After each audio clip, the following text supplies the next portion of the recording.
اب جناب کریٹیکل ایک آیت آ رہی ہے، اسی کے اوپر انشاءاللہ ہم کنکلوڈ بھی کر دیں گے آج کی گفتگو کو. للفقراء الذین احصروا فی سبیل اللہ، صدقہ اور خیرات کے حقدار سب سے زیادہ وہ لوگ ہیں جو اللہ کی راہ میں روک لیے گئے ہیں. لا یستطیعون ضربا فی الارض، انہیں اتنی فرصت ہی نہیں کہ زمین میں چل پھر کے اپنی روزی کما سکیں. یہ اللہ کی راہ میں روک لیے گئے ہیں. آپ کے تو دماغ میں آ رہا ہوگا کہ وہ کہیں جہاد کرنے گئے تھے تو کافروں نے قید کر لیا. نہیں، یہاں یہ مراد نہیں ہے. ساتھ جو لفظ ہے وہ اس پہ غور کریں کہ ان کے پاس اتنا ٹائم ہی نہیں کہ وہ اپنا رزق کما سکیں، اللہ کی راہ میں روک لیے گئے ہیں. اس سے مراد اسپیسیفکلی اصحاب صفہ تھے جو اللہ کی راہ میں مسجد نبوی میں روک لیے گئے تھے. وہ پورا دن حضور علیہ السلام سے تعلیم حاصل کرتے تھے. 155 اصحاب تھے وہ، جن میں حضرت ابو ہریرہ اور ابو درداء بھی شامل ہیں رضی اللہ عنہما. تو اب وہ بخاری مسلم دونوں میں یہ حدیث بھی ہے. سیدنا ابو ہریرہ کہتے ہیں کہ میرے ساتھی کہتے ہیں کہ ابو ہریرہ اتنی حدیثیں بیان کرتا ہے، ہم لوگ تو وہ اتنی حدیثیں بیان نہیں کرتے. تو انہوں نے پھر اپنی جسٹیفیکیشن دی ہے کہ میرے جو باقی ساتھی ہیں ان کو تو دن کے وقت محنت اور مزدوری سے فرصت نہیں ملتی، اور میں پورا دن حضور کے ساتھ ہوتا ہوں، آپ سے سوال کرتا ہوں، آپ مجھے بتاتے رہتے ہیں، تو میں حضور سے وہ باتیں یاد رکھ لیتا ہوں. تو یہ جینون چیز ہے کہ جو بندہ ٹیچر کے ساتھ ہر وقت اٹیچ رہے گا اس کا جو نالج کا لیول ہے باقی لوگوں سے زیادہ ہوگا. تو اللہ تعالیٰ ہمارا سب سے زیادہ تمہارے صدقات کے حقدار وہ لوگ ہیں جنہوں نے اپنی زندگی دین کے لیے وقف کر دی ہے. تو یہی آیت ہے جس کی پلی لے کے آپ کے مدرسے اور یہ سارا سسٹم چل رہا ہے. ہم ان چیزوں کے خلاف نہیں ہیں. ہمارا کہنا یہ ہے کہ اس کی بنیاد کے اوپر جدادیں منانا اور عیاشی کی زندگی گزارنا یہ حرام ہے. اس کی اللہ نے اجازت نہیں دی ہے. اس کے اندر صدقات ایسے لوگوں کو دینے ہیں. تو جب ایک غریب آدمی جو کماتا نہیں ہے اس کو صدقہ اور خیرات دیا جاتا ہے تو کیا اسے ایک محل بنا کے دیا جاتا ہے؟ اپنی عقل بھی استعمال کریں. اس کے صرف گھر کا راشن ڈلوایا جاتا ہے. اب کوئی شخص یہ بھی کہہ سکتا ہے کہ یار اگر باقی لوگوں کا یہ حق ہے کہ وہ اچھی زندگی گزاریں تو وہ کیوں نہ گزارے؟ اس لیے کہ سر اس نے آخرت اڈاپٹ کی ہے. دوویں جہانیں مٹھے باؤ نہیں ہو سکتا. اس نے خود اڈاپٹ کیا ہے کہ میں نے دنیا میں سبسسٹنس لیول پہ زندگی گزارنی ہے، میں اللہ سے آخرت میں جنت لوں گا. پھر ظاہر ہے سر یہاں پہ جو کروڑ پتی بندہ ہے نا اس کو اس کے سٹیٹس کا عشر عشیر بھی نہیں ملے گا جو آخرت میں اس کو ملنے والا ہے. تو بڑا سمجھدار ہے. لیکن اگر وہ یہ چاہتا ہے کہ میں امیر آدمی سے پیسے بھی ہتھیاؤں، لگژریس لائف بھی گزاروں اور آخرت میں میری زندگی سے بہتر بھی ہو جائے، تو یہ دھوکہ آپ پبلک کو تو دے سکتے ہیں، اللہ کو تو نہیں دے سکتے. سوچ بھی نہیں سکتا کوئی اللہ کو اس طرح کا دھوکہ دے دے. سبسسٹنس لیول کے اوپر صحیح بخاری میں آتا ہے خلفائے راشدین کا بھی جو وظیفہ تھا نا ایک عام مہاجر جتنا تھا. یہاں پہ لوگ مثالیں دیتے ہیں نا جی خلفائے راشدین کی بھی تنخواہ جو ہے وہ بیت المال سے جاتی تھی. نبی علیہ السلام بھی اپنے گھر کا سارا خرچہ جو ہے بیت المال سے کرتے تھے. اور انجینئر صاحب کہتے ہیں جی میں جی اپنی خاطر دین سے 1 روپیہ کمانے کو بھی حرام سمجھتا ہوں. تو یہ تو مطلب کیا حرام کا فتویٰ خلفائے راشدین پہ لگا رہے ہیں؟ نعوذ باللہ، ایسا نہیں ہے. میں نے کہا تھا کہ دین بیچ کر اپنے لیے کسی پہ فتویٰ نہیں. اور دوسرا اگر کوئی شخص دین سے کھا بھی رہا ہے نا اس کو میں نے ہمیشہ پروموٹ کیا ہے کہ یہ جائز ہے لیکن سبسسٹنس لیول کے اوپر.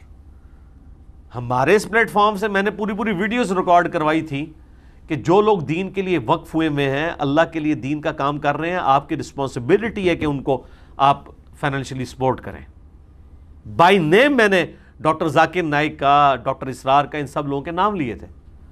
یہ حقدار ہیں کہ آپ ان کو سپورٹ کریں. ڈاکٹر اسرار صاحب تو آپ فوت ہو چکے، لیکن ظاہر ہے انہوں نے جب زندگی وقف کی ہے تو پھر ان کا سورس آف انکم تو اسی طریقے سے تھا. ابھی بھی ان کے جو آپ آفیسز میں چلے جائیں جتنے لوگ کام کر رہے ہیں ان کی تنخواہیں سرکاری پے اسکیل کے اوپر ہیں. جس طرح گورنمنٹ اناؤنسمنٹ کرتی ہے نا کہ اتنے % بڑھی ہے تنخواہ، وہ اپنے لوگوں کی اتنے % بڑھاتے ہیں. بالکل پیرلل میں پے اسکیل چل رہے ہیں کیونکہ ان کا موقف یہ ہے کہ یہ بندہ اگر وہ نوکری چھوڑ کے ادھر آیا ہے نا تو ایٹ لیسٹ اتنی تو آپ کو دی جائے. اور جو لوگ جاوید احمد غامدی صاحب کے پاس کام کر رہے ہیں نا ان کی تنخواہیں تو آپ سوچ بھی نہیں سکتے کتنی ہیں. وہ میرے بھائی 80s 90s میں 50,000 1,00,000 روپے تنخواہ دیتے رہے، جب لاکھ روپے دیکھا بھی کسی نے نہیں ہوتا تھا. ان کا موقف یہ تھا کہ یہ انٹلیکچوئلز لوگ ہیں، یہ اتنے ذہین ہیں کہ اگر یہ اپنی یہ ساری ذہانت دنیاوی طور پہ لگائیں تو اس سے زیادہ کما سکتے ہیں، تو اگر میں ان کو دین میں یوز کر رہا ہوں تو میں ان کو وہ دوں گا. بہرحال اسلام یہ کہتا ہے سبسسٹنس لیول پہ آپ لیں گے، جو دین کے لیے وقف ہے وہ دین سے کھا سکتا ہے. امام مسجد کی تنخواہ نماز پڑھانے کی نہیں، دین کے لیے وقف ہونے کی. اگر وہ نماز پڑھا کے بھاگ جاتا ہے اس کی 1 روپیہ تنخواہ نہیں ہونی چاہیے، کیونکہ نماز تو اس نے خود بھی پڑھنی تھی. کہتے ہیں نہیں نماز نہیں، وقت کی لے رہا ہوتا ہے. وقت کی کیوں لے رہا ہوتا ہے؟ نماز میں اتنا ہی وقت لگانا ہوتا ہے. یہ تو نہیں لادہ اپنی جا کے پھر لادہ پڑھتا ہے. ایک تنخواہ والی، ہاں اس طرح اگر وہ کر لے کہ تنخواہ والی لادہ پڑھ لے نماز، اور پھر ایک اور اپنی بھی پڑھے، اور وہ اللہ تعالیٰ سے کہ یا اللہ یہ وہ ہے جو بغیر تنخواہ والی ہے، وہ میں نے وقت دیا تھا، پھر تنخواہ لے لے. ہاں جو قرآن کی تعلیم دے رہا ہے اس کی تنخواہ لے سکتا ہے، اس کو سپورٹی بخاری مسلم میں احادیث موجود ہے، میری اس کے اوپر ویڈیوز ریکارڈڈ ہے.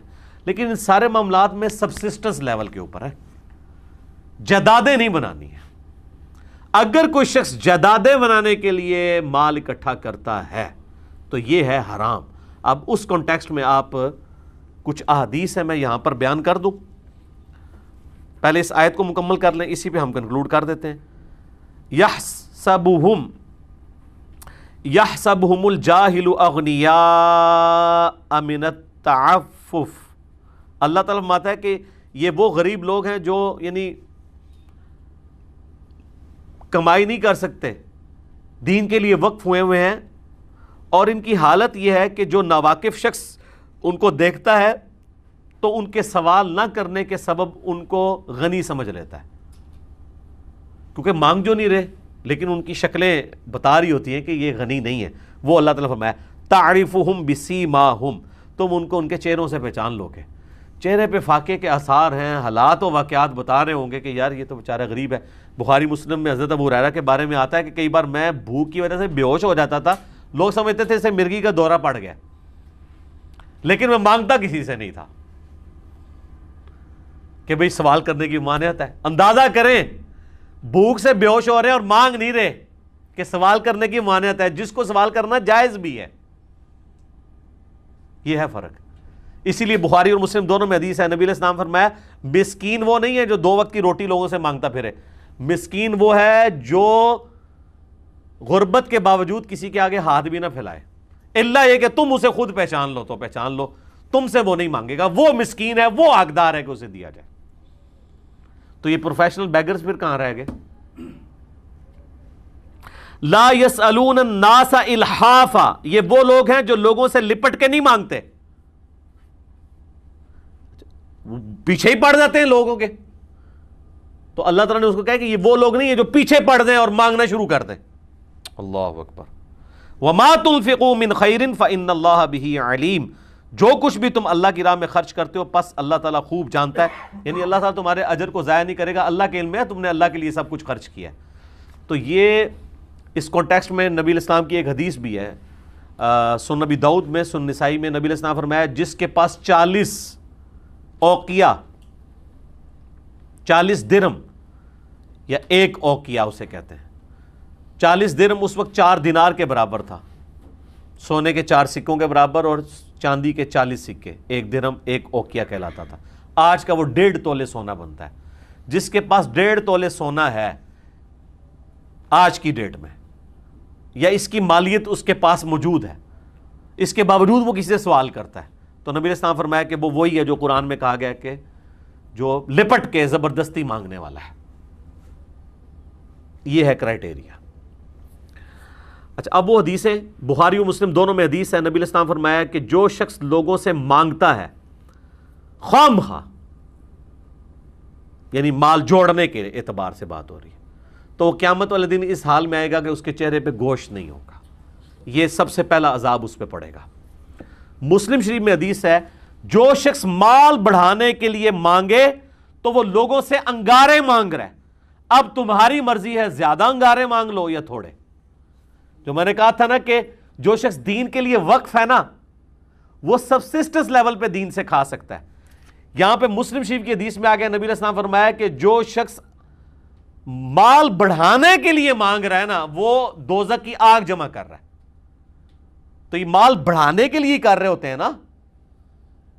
3,000 امام مسجد کی تنخواہ ہے, خطیب کی 10,000 ہے, یا آج کل چلے 25 تک پہنچ چکی ہے, اور گاڑی ہونڈا سیوک رکھی ہے اور ڈرائیور بھی رکھا ہوا ہے. یہ مال بڑھانے کے لیے مانگ رہے ہیں. تو یہ دوزخ کی آگ ہے, یہ گاڑیاں نہیں ہیں, یہ دوزخ کی گاڑی ہیں.